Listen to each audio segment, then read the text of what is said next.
Hello, welcome back to question time or answer time. I guess it is, because I'm not giving you questions, I'm giving you answers. We have a video game related question, one that I think is actually fairly common. So, the person who asked this question, you're amongst, I think, the majority of people who don't have a good definition of this. The question is as follows: what is a Metroidvania? How does it differ from a platformer? What would be a good introduction slash representation of the genre? Okay, Metroidvania. First off, that's a terrible title for the genre because it's just smushing two game titles together: Super Metroid and Castlevania, specifically Castlevania Symphony of the Night. The series had gone on for a while for both of those before that, and they had some elements of this beforehand. But those are the two games, really, that together you look at the qualities of them, and they have some similar things, and you smush them together, and you get a Metroidvania.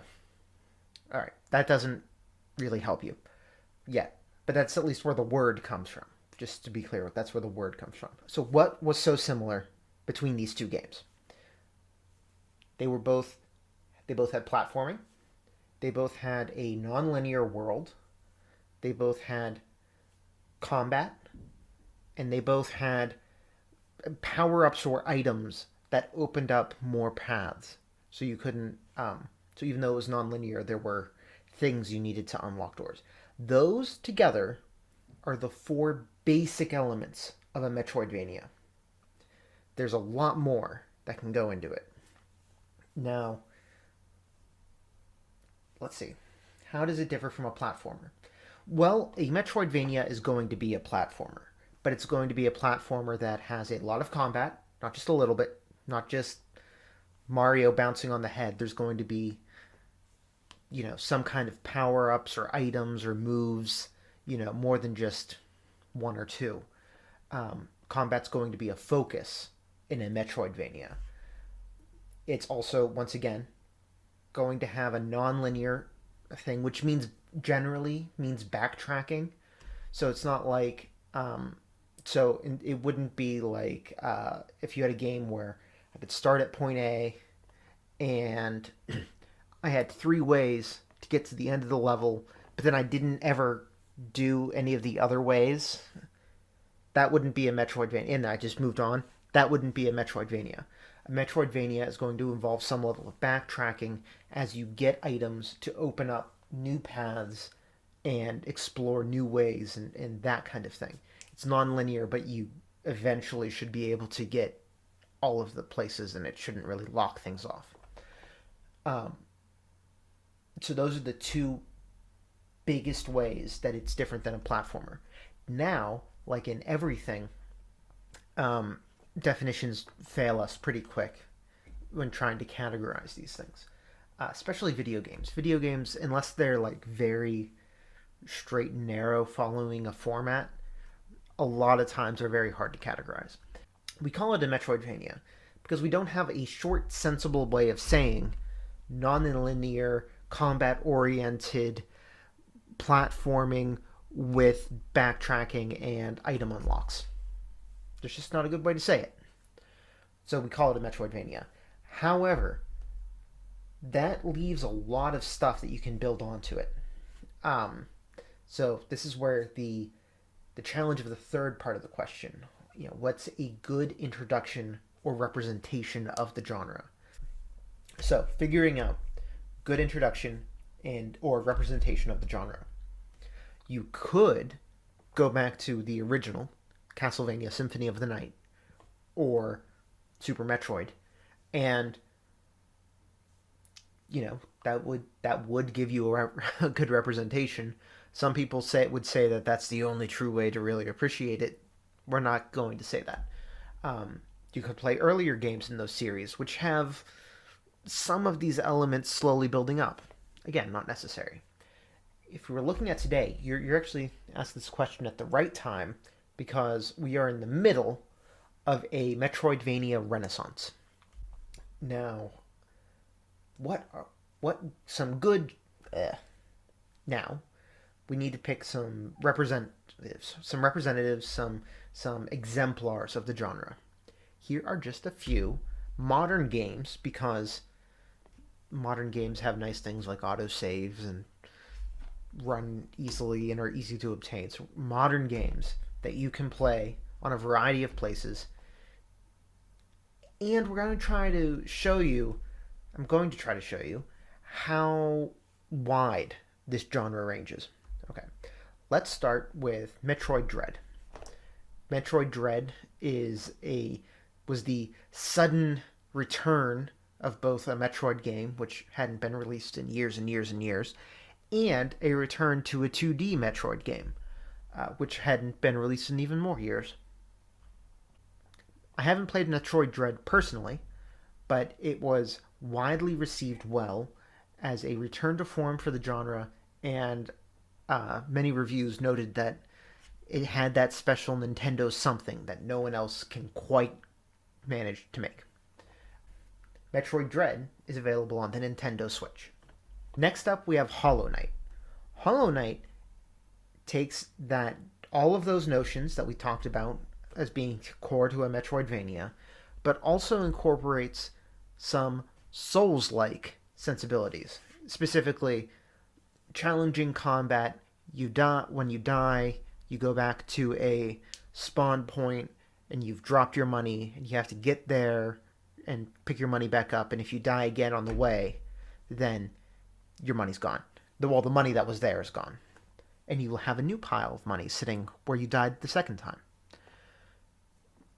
Hollow Knight is considered one of the best games currently available to play. How highly on that list it ranks depends on the person, but most rankings are going to have Hollow Knight somewhere on them. Hollow Knight's available on both Switch and PC and probably everything else you can imagine. The other great thing about Hollow Knight is its continual support. It's gotten a lot of updates and expansions, and players have been waiting lately for the Silksong expansion, which is coming eventually. No one's really quite sure when. Guacamelee is a fairly straightforward Metroidvania. Doesn't add a lot to the genre, but in terms of setting and style, it's really its own thing. Everything is centered on a overblown notion of luchador culture, magic luchadors, a comedic Mexico setting, and whatever you do, if you play it, watch out for those chickens. Guacamelee is available on PC, Switch, Xbox, and PlayStation.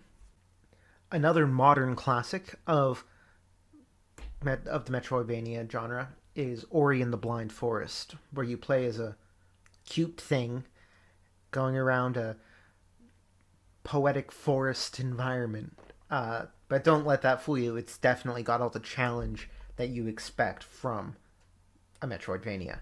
I haven't played this one personally, but it is widely regarded as a fantastic member of the genre and definitely worth a look.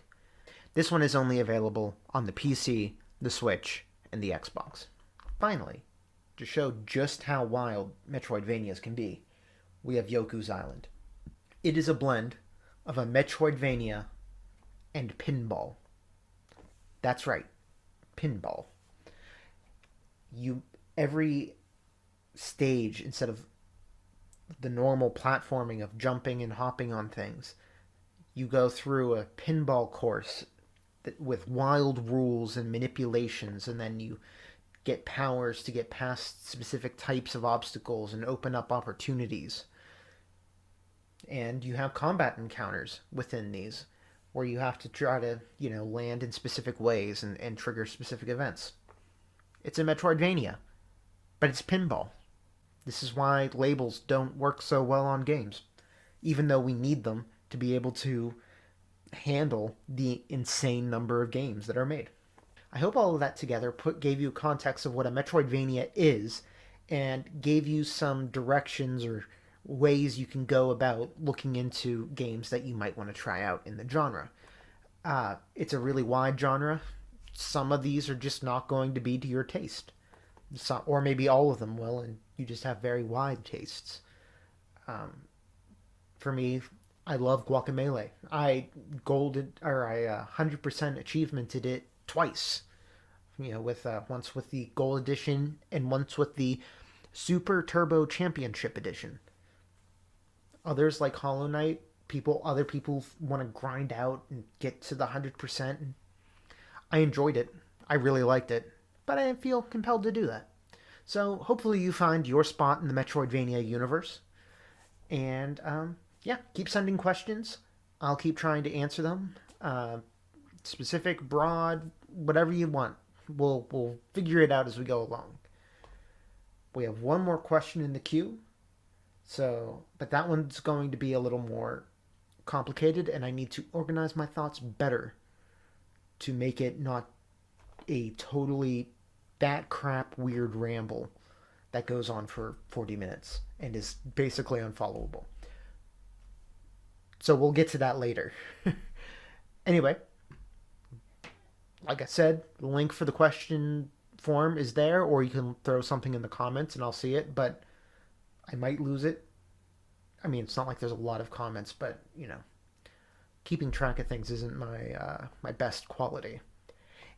And otherwise, I will see you guys next time. Goodbye.